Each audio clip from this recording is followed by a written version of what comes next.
What if I told you that Adventure Time doesn't actually foreshadow all that much? Yeah, I know, blasphemy. This is the show fans always praise for planting seeds years in advance, for rewarding repeat viewers with galaxy brain connections across 10 seasons of chaos. But here's the twist. Most of those connections, like Gunther becoming Orgolorg or Fiona and Cake being introduced, they weren't foreshadowed. In fact, Adventure Time does something so unique, the fan community on Reddit came up with its own term for how the show does it. They even used it to cover up big animation mistakes, which I'll explain later.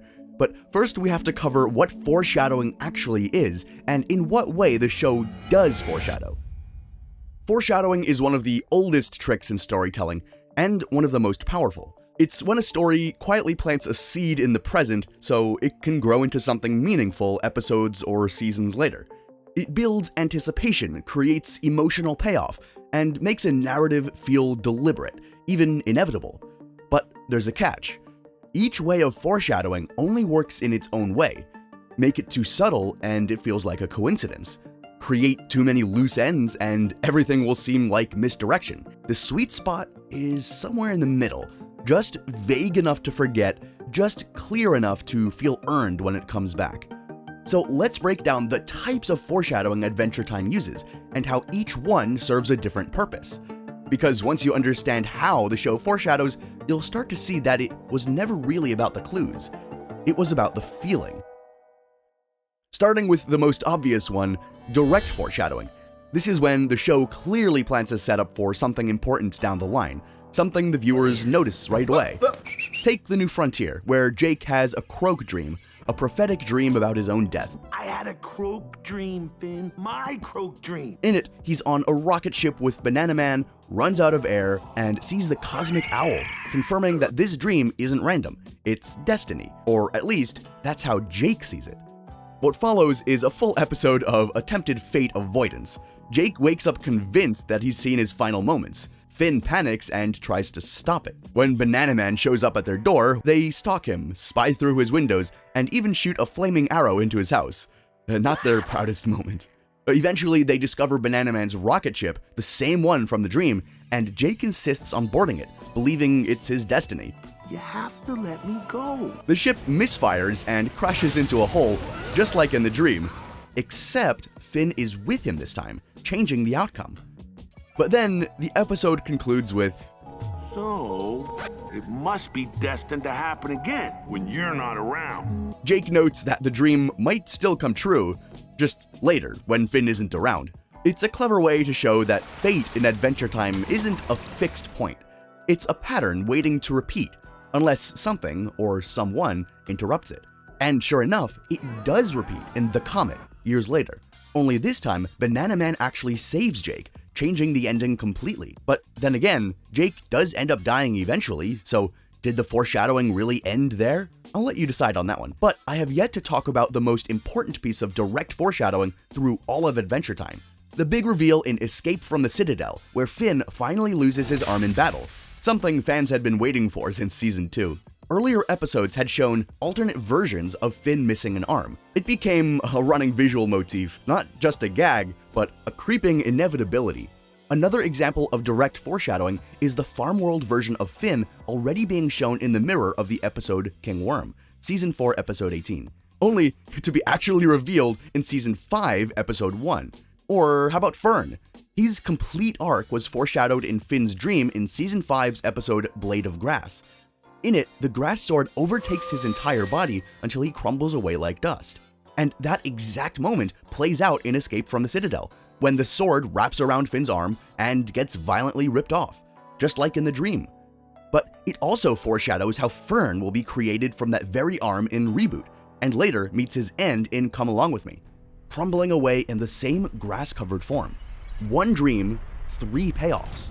That's Adventure Time. One final example is in another part of The Comet. In Season 1, Episode 4, Finn says, I'd catch a shooting star and travel to outer space and fight space monsters! And guess what Finn does a couple seasons later? That's what direct foreshadowing does. It creates suspense by promising, this will matter later. But Adventure Time also uses a subtler form, indirect foreshadowing. This is when the show hints at future events through theme, mood, or metaphor without ever stating anything outright. The big difference is that indirect foreshadowing makes sense after the event has taken place, whereas direct foreshadowing places suspense on what is to come. One of the clearest examples is the cosmic owl. Whenever he appears in a dream, it means that destiny is at play. These aren't logical dreams, they're fragmented, surreal, and often pretty absurd, but they always carry emotional weight. They're not just jokes, they're symbolic blueprints for where the characters are headed. The owl first appears in Prisoners of Love in Ice King's imagination zone after Ice King is knocked out by Finn. When Ice King asks why people don't like him, the cosmic owl answers, "Oh, you're a sociopath." Ice King doesn't care and calls him a big nerd. In The Lich, Finn dreams of Billy being killed and possessed, a vision he doesn't understand until it's too late. The cosmic owl appears on a TV in the dream, confirming that what Finn saw wasn't just a nightmare. It was a warning. And in Frost and Fire, Finn has a dream where the cosmic owl bluntly tells him, You blew it. and that's all. Yet it predicts the fallout of his relationship with Flame Princess. Even background dreams become reality. In Hoots, Gunther alters PB's dream while the cosmic owl is present, triggering events that led her to being overthrown in Hot Diggity Doom. The presence of the cosmic owl doesn't just signal prophecy either, it reminds us that even dreams, even metaphors, have consequences. The first time we saw the cosmic owl, we didn't know it signified events in the future. Once Jake stated it outright in the example I used instead of direct foreshadowing, did it become clear. Hence, I am placing the cosmic owl in indirect foreshadowing instead of direct. It's kind of like a mix of both. I'm rambling, aren't I? Anyway, then there's the environmental foreshadowing next. The opening title sequence is full of this. There's broken TVs, nuclear bombs that haven't detonated yet, creepy trees, you name it.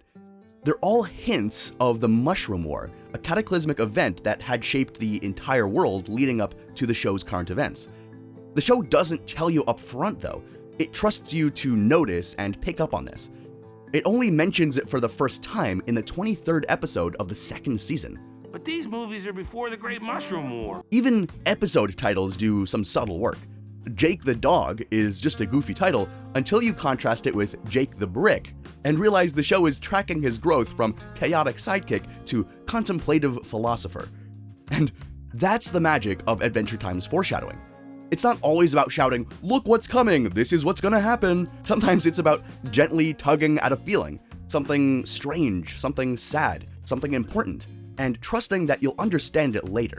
But here's the thing, as good as this is, most of what Adventure Time is praised for doesn't actually fall into this category, because while some moments were planned, many more were retroactively given meaning.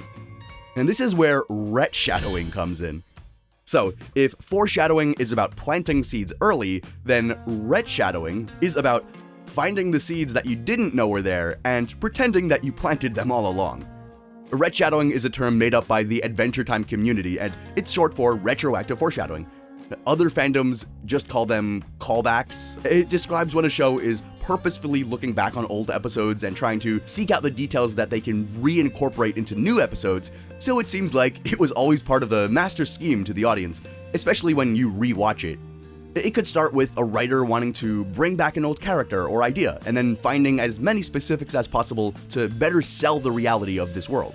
It's not a mistake, and it's not quite like a retcon either, which I'll get back to later. It's a kind of narrative alchemy, and Adventure Time is full of it. Sometimes it's used for emotional payoff. Other times it's used to clean up loose ends, patch over animation quirks, or reframe relationships in a way that makes them feel planned, even when they weren't. You might walk away from an episode thinking, wow, they really thought of that years in advance? That takes a lot of planning. But most of the time, they didn't, and that's the trick. It's how a show like Adventure Time, a chaotic, whimsical, a borderline nonsensical in its early years, can grow into something emotionally rich without ever needing a detailed master plan. So let's talk about the biggest teaser in the intro of this video and how they used retshadowing to cover up a big animation mistake. If you watched Season 5's Episode 2, titled Jake the Dog, you might have missed one mistake, a small and silly one with a big impact. Here, Farm World Finn gets the Ice Crown and starts blasting things like crazy.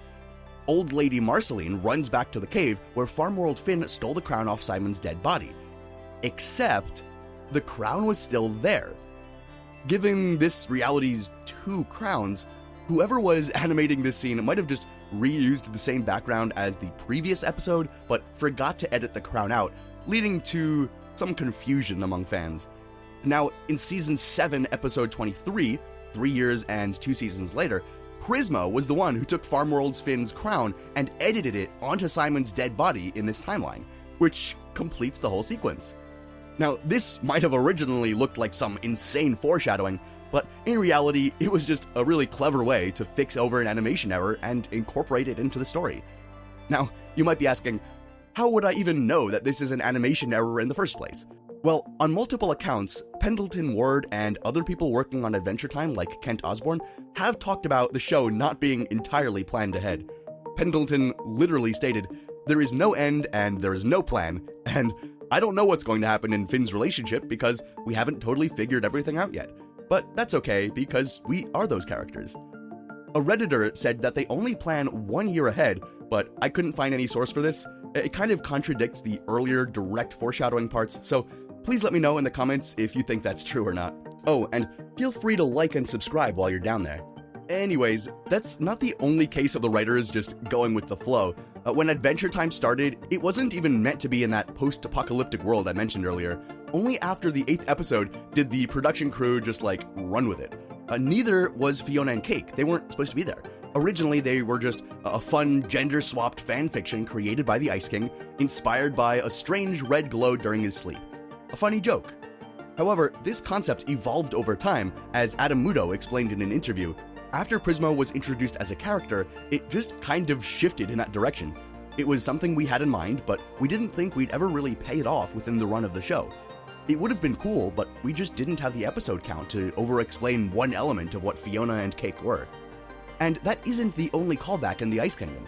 There's also Gunther, who had a transformation that probably wasn't planned years ahead. In the early seasons, Gunther is portrayed as Ice King's quirky, bottle-smashing penguin companion. However, in the first episode of the second season, it came from the Nightosphere. This changes. Hunson Abadir, the Lord of Evil, attempts to steal Gunther's soul, but recoils, declaring Gunther as the most evil thing I've encountered. Offer your soul to me, Dark One. At the time, this seemed like a humorous exaggeration yet again. But fast forward to the episode Orgolorg, and it's revealed that Gunther is actually the reincarnation of Orgolorg, a cosmic entity who once tried to absorb the power of a catalyst comet and rule the solar system. After being defeated and banished to Earth, Orgolorg was transformed by the planet's gravity into the amnesiac penguin form we now know as Gunther. And originally, he wasn't even meant to be named Gunther, which I'll get to in the next section. The last example I have to cover on Retshadowing is the Ice King's backstory.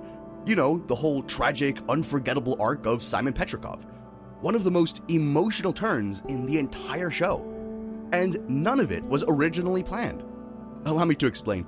It all started with Holly Jolly Secrets, an episode that only exists because Cartoon Network asked the crew to make a Christmas special. Pendleton Ward didn't want to do a traditional Christmas episode. His first pitch? A parody of Mystery Science Theater 3000, where Finn and Jake would dig up old Christmas specials and mock them. That idea was scrapped though because it would have mixed live action with animation, something the team felt would break the world they had spent years building. So at the last minute, they pivoted. Instead of Christmas tapes, Finn and Jake would uncover the Ice King's personal home movies. And that's when the writer Patrick McHale introduced something new. A quiet, eerie revelation that the Ice King was once a man named Simon Petrikov, slowly losing his mind to a magical crown. That wasn't originally part of some grand plan. It was just a backup idea, a late-game rewrite, a filler episode that accidentally cracked open the show's emotional core. And that's Retshadowing at its most powerful. Because from that point on, the show started weaving Simon's past into its DNA, expanding his connection to Marceline, the Mushroom War, the Crown, and his own fate in humanity. Earlier episodes were now suddenly rich with subtext that they were never designed to carry. They didn't plan for Ice King to break your heart, but once they saw that the storyline worked, they rewrote his past to make it feel like he was always broken. And somehow, it made him more whole as a character. But What happens when the writers change details and go against established lore in future episodes instead of expanding on it? This is something called retconning, or retroactive continuity. It's sometimes used to fix a mistake, other times to serve a new plot twist. But what matters most is that it rewrites the rules of the world, even if that means breaking consistency. And when Adventure Time does retcon, it does so gracefully. They even did it with their most powerful object, which I'll get to in just a second. But first, let's start with Starchy. In the early seasons, we're told that candy people explode when they get scared, and not metaphorically, literally. I mean, they would flip out. In the episode Slumber Party Panic, we see this happen on screen. Candy people explode when they get scared? It's so over the top, it feels like a gag rule. Candy people are made of sugar and panic, so they blow up. But as the show evolves, that idea quietly fades away.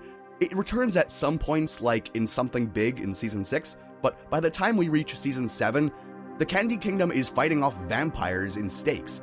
Candy citizens are screaming, panicking, and not exploding. No one mentions it.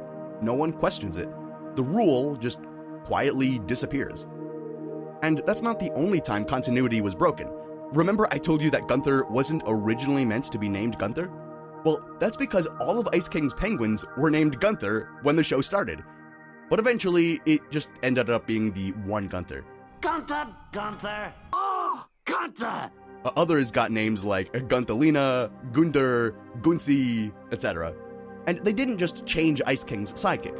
They also seemingly nerfed a big part of PB's kingdom. The Gumball Guardians, which were massively overpowered in the first episode. They basically had godly powers, being able to freeze time and reset the day. PB treated them as saints that were older and that she had no control over. Later, this got toned down a lot, and we never saw them freeze time anymore, as far as I can remember, and they had their authentic deity aura changed to robots that are scared of PB. Though this nerfing could also be attributed to Finn breaking a royal promise, which we also never saw again.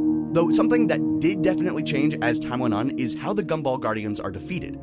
In Mortal Recoil, one of the Guardians has his glass bull head broken without consequence. But in Reign of Gunthers, when Gunther threatens to do the same, the Gumball Guardian reacts as if such an act would be fatal to him. After one had his head shattered in Come Along With Me, he was indeed apparently killed, as then he's not seen in any future appearances of the Candy Kingdom. Something that kind of went against the established continuity of the show. But then, that's also not the biggest retcon. Did you know that they even retconned the most powerful object of all time? Depending on how you look at it, this one is a bit messier. In the lore-rich episode Evergreen, we see the crown's origin in prehistoric times. It's forged to stop a comet loaded with ancient magic and endures the impact of a celestial body crashing into Earth. The explosion is massive, world-ending, but the crown survives, not just intact, but still glowing with power.